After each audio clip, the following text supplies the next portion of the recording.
Hello everybody, tonight we're going to be making chicken tagine, but since I don't have a tagine, however you pronounce it, I'm going to be using a Dutch oven.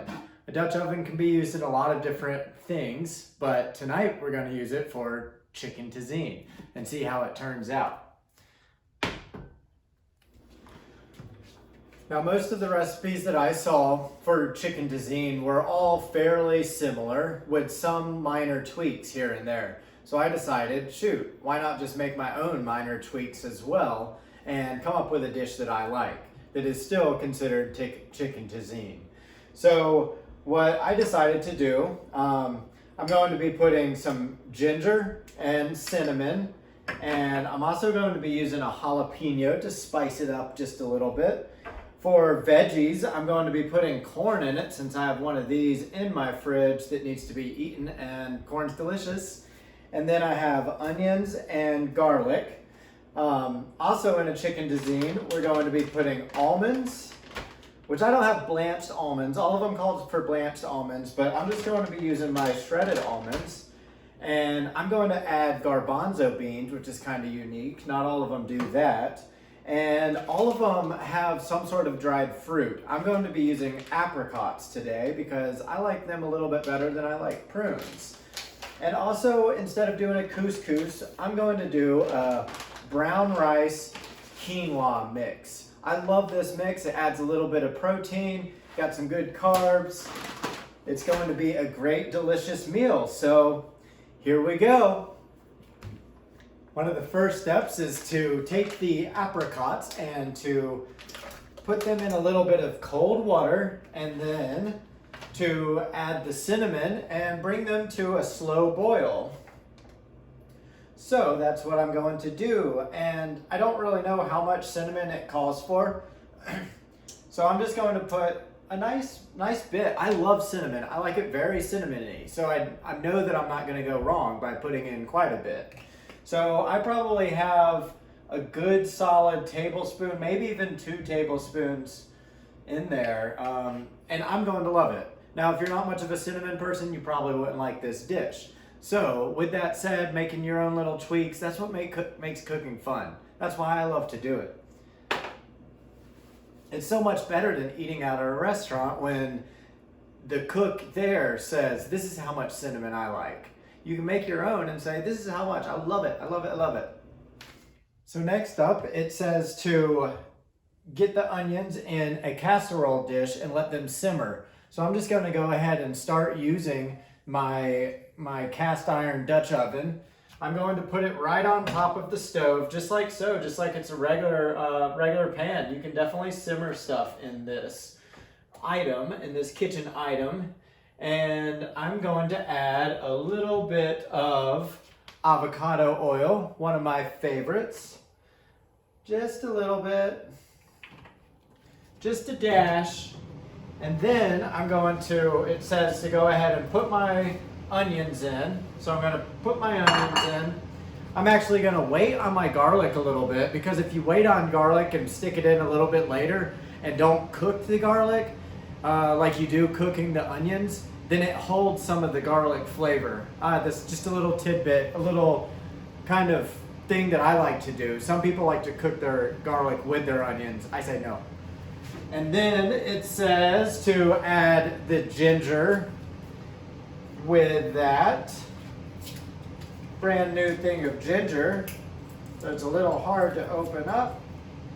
Oh, but a fresh thing of ginger smells so delicious. So we're going to add our ginger. Just about a teaspoon or maybe a little bit more. And then one of my personal favorites is turmeric. We're going to add some turmeric. Turmeric's good for inflammation. And if you're an athlete and doing a lot of training like myself, then turmeric should be something that you have a lot of. I have a lot of turmeric. I always have a lot of cinnamon, and I always have a lot of cumin. They're my favorite spices in the kitchen. So turmeric's also something that you can add more of later, but you definitely can't take it away. So what I'm looking at here is I'm just covering the onions with it so that all of the onions are covered and that will make them for a nice little simmer session in here. And once they're simmered up, then we'll be adding the chicken, and it'll be getting delicious. It'll be smelling wonderful in here. Next up, we're going to brown the almonds. We're going to brown them in a little bit of avocado oil in a big pan like so. And then after these are browned, I'm going to scoop them out with a slotted spoon like this, leaving the oil that browned the almonds. And I'm going to add the chicken, and I'm going to cook that in the now almond oil instead of avocado oil. It should add a unique little twist to the cooking of the chicken. And with this recipe, I'm going to want to cook the chicken first, not completely, but I'm just going to want to brown the outside of it so that it traps all that moisture in, so that when it's cooking in the Dutch oven, that moisture stays in there. That means with a Dutch oven, you already have really moist meat, but then if you trap it inside of the chicken also, then it's going to be extremely moist. It's just going to fall apart in my mouth. Oh my God, I can't wait. I got my almonds nice and browned, and so now I'm going to scoop them out with my slotted spoon, draining out the oil so that I can cook my chicken in it. And I'm just going to put these aside. These are actually going to serve on top of the chicken, or on top of the tagine. Right when it's served, I'm going to put them back in it. The prunes I'm also going to leave off and out of the crock pot until I'm going to cook the chicken for about an hour and a half, and then I'm going to add the prunes, and then everything should work out as planned. Hopefully, we'll see. Now we're going to just sear this chicken, put it in the crock pot, and then put the crock pot in the oven, and we should have chicken tagine in about an hour and a half. When you sear a meat, what you want to do is you want to have that heated up before you put the meat in. Otherwise, it's going to cook it through it. And we don't want to do that. We just want to sear the outside of it. So now you can hear the nice crackle and pop right when it goes in. That's what you want to sear it. We got our chicken browned, and we're just going to add this to our pot of wonderful looking veggies in here. All beautiful, bright yellow. Can't wait to have this turmeric-based meal. This is going to be so good. Now what I'm going to do, since I'm doing it a little bit different, I'm going to be adding these garbanzo beans later, so I'm going to set them to the side. They're going to go in about the same time as the corn. If I start cooking the corn at the same time, then it's going to probably just disappear. It's going to liquefy, and I don't necessarily want that. I want my corn to be a little bit crisp. Now, if you like your corn super, super mushy, go ahead, put it in right now. But this recipe doesn't even call for corn, so don't listen to me, but I bet it's going to still be good. So, next is we are just going to put this straight on in the oven, let it cook for an hour and a half while we cook up our rice and quinoa mix. And then, after a little bit of time, we're going to add the rest of the stuff. I'm going to try not to eat all these brown almonds because they're so delicious. And then we're going to add the prunes finally, and then we're going to serve it, then I'm going to eat it. Oh, goodness. Yummy. Okay, it's time to add the garbanzo beans, corn, and the prunes. Let's pull it out of the oven. Oh, that ginger. The ginger smells so good in there. I'm not getting huge whiffs of the turmeric yet, but the ginger is smelling delicious. So we want to keep as much of the heat as we can inside of here. But I'm going to just pour those garbanzo beans in there, put the can right back on.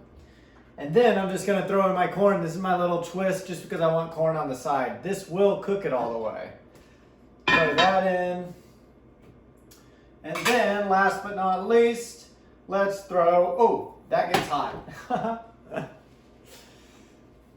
My cute little mitts. Look at these little guys. And then we're going to throw our prunes in.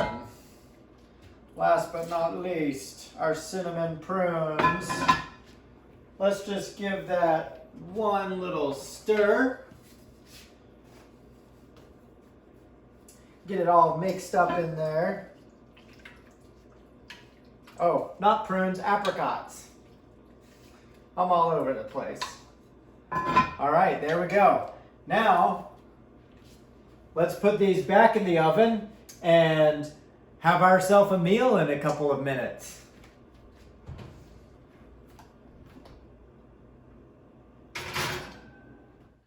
So the rice is ready, the rice quinoa mix, and now I think that this crock pot is nice and sizzly hot, ready to be pulled out of the oven and ready to be enjoyed by my starving self. Ooh.